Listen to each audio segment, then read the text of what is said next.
Welcome back to my channel. जो मेरा आज का टॉपिक है वो ये है कि हम स्टॉक मार्केट में ऑर्डर कब लगाएं, कैसे लगाएं। कई बार हमें समझ नहीं आता कि हमें कब ऑर्डर को पुट करना चाहिए, जिसकी वजह से हम लॉस की प्रॉब्लम को फेस करते हैं। आज मैं यहाँ पे कुछ पॉइंट्स को एक्सप्लेन करूंगी। अगर हम उन पॉइंट्स को ध्यान में रखेंगे तो हमें समझ आएगा कि हमें अपनी मार्केट में, लाइव मार्केट में ऑर्डर को कब पुट करना चाहिए या कब एग्जीक्यूट करना चाहिए। तो जो सबसे पहला पॉइंट आता है वो यही आता है कि आफ्टर मार्केट हमें मार्केट का एनालिसिस करना चाहिए कि कहाँ से मार्केट डाउन गया, कहाँ से मार्केट अप गया।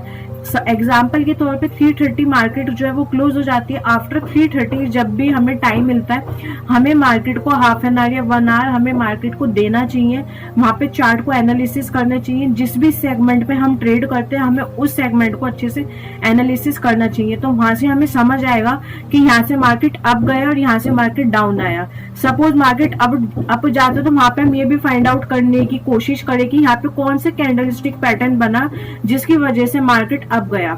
वैसे कैंडलस्टिक्स पैटर्न अगर आपको नहीं पता हो कि कौन कौन से कैंडलस्टिक्स पैटर्न होते हैं तो हमने अपने चैनल पे हर कैंडलस्टिक्स पैटर्न की वीडियोस को अपलोड कर रखा है। अगर आपको उनमें कोई डाउट आता है तो आप कमेंट सेक्शन में अपने डाउट को पूछ सकते हैं। तो यहाँ पे पहला पॉइंट यही आता है कि आफ्टर मार्केट हमें हम मार्केट के ट्रेंड को एनालिसिस करना चाहिए। बिकॉज रनिंग मार्केट में तो हमें समझ नहीं आएगा कि कब क्या ट्रेंड बन रहा है। आफ्टर मार्केट जब हमारे सामने पूरा चार्ट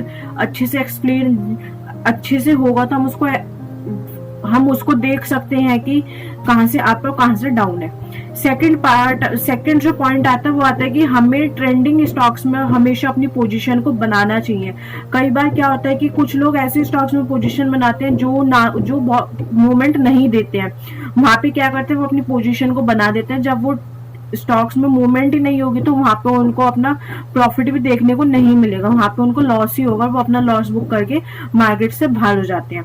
वहां पे वो मार्केट में अर्निंग करने आते हैं बट वो अपना ही वहां पे मार्केट को पैसा देके और मार्केट से बाहर हो जाते हैं। तो हमें हमेशा ऐसे स्टॉक्स को कैच करना चाहिए जो ट्रेंडिंग स्टॉक्स हो।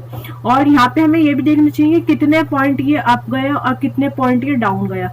कभी भी हमें स्टॉक को हाई प्राइस पे नहीं बाय करना चाहिए। हमें वेट करना चाहिए कभी अपने सपोर्ट या रेजिस्टेंस लेवल पे आएगा तो हम उसको बाय करें ताकि हम अपने अच्छे पॉइंट्स बुक कर सके। और अगर हमारी स्क्रीन पे हमें लॉस दिखता है और हमें लग रहा है कि हमारी स्ट्रेटेजी के अकॉर्डिंग हमें लॉस हो रहा है तो हमें लॉस को बुक करना चाहिए। हमें वहां पे अपने इमोशनली अटैच नहीं होना चाहिए कि नहीं, हमें हमारी स्ट्रेटेजी ने, सपोज हमें लग रहा है कि स्ट्रेटेजी के अकॉर्डिंग हमें लॉस बुक करना है बट हम अपने इमोशंस को अटैच करें, नहीं मुझे तो ऐसा लग रहा है कि मार्केट ऊपर जाएगा, और यहाँ पे हम अपने जो इमोशंस को अटैच कर देते हैं और हमें जो लॉस 100-200 का होता है वो 500-1000 तक पहुंच जाता है।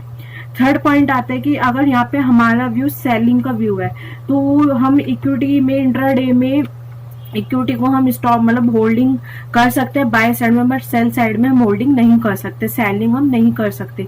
तो यहाँ पे हम फ्यूचर सेल कर सकते हैं या हम इसका पुट बाय कर सकते हैं, क्योंकि जब मार्केट गिरती है तो पुट बढ़ता है, तो यहाँ पे हम उसका पुट को बाय कर सकते हैं। और जो ये डेरिवेटिव स्टॉक्स होते हैं इनके हम फ्यूचर को भी सेल कर सकते हैं। इनका जो कॉन्ट्रैक्ट होता है ये 1 मंथ, 2 मंथ, 3 मंथ के हमें शो होते हैं। तो अगर मैं कोई भी स्टॉक लूंगी जिसका कॉन्ट्रैक्ट ये मंथली एक्सपायरी होती है और इसकी एक्सपायरी सपोज 28 या 29 सितंबर को है, और अगर मैं फ्यूचर को सेल करूंगी तो मैं 28 या 29 सितंबर को उसको होल्ड कर सकती हूँ जब तक। फोर्थ पॉइंट आता है कि यहाँ पे सपोज हमने कोई स्टॉक को प्रिडिक्ट किया और वो हमने एग्जाम्पल के तौर पे मैंने एक स्टॉक को प्रिडिक्ट किया, वो स्टॉक जो वो गैप अप के साथ ओपन हो जाता था, उस समय हमें राइट एंट्री का वेट करना चाहिए कि कब इसमें बाय बन सकता है। ऐसा नहीं कि जो 9:15 पे मार्केट ओपन हुई, गैप अप पे ओपन हुई और वो स्टॉक 100 रुपए पे था और वो 120 या 115 पे ओपन हो गया और ओपन होते ही हमने अपनी पोजीशन को एग्जीक्यूट कर दिया। उससे क्या होगा, वहां पे हमें लॉस ज्यादा देखने को मिलेगा और हम अपना लॉस को बुक कर लेंगे। फिफ्थ होता है कि गैप अप और गैप डाउन थ्योरी। यहाँ पे कुछ लोग क्या करते हैं, गैप अप और गैप डाउन थ्योरी को नहीं समझते हैं और गैप अप और गैप डाउन थ्योरी में कंफ्यूज हो जाते हैं। हमने इस पे भी बेसिकली एक वीडियो बनाई हुई है, आप जाके देख सकते हैं।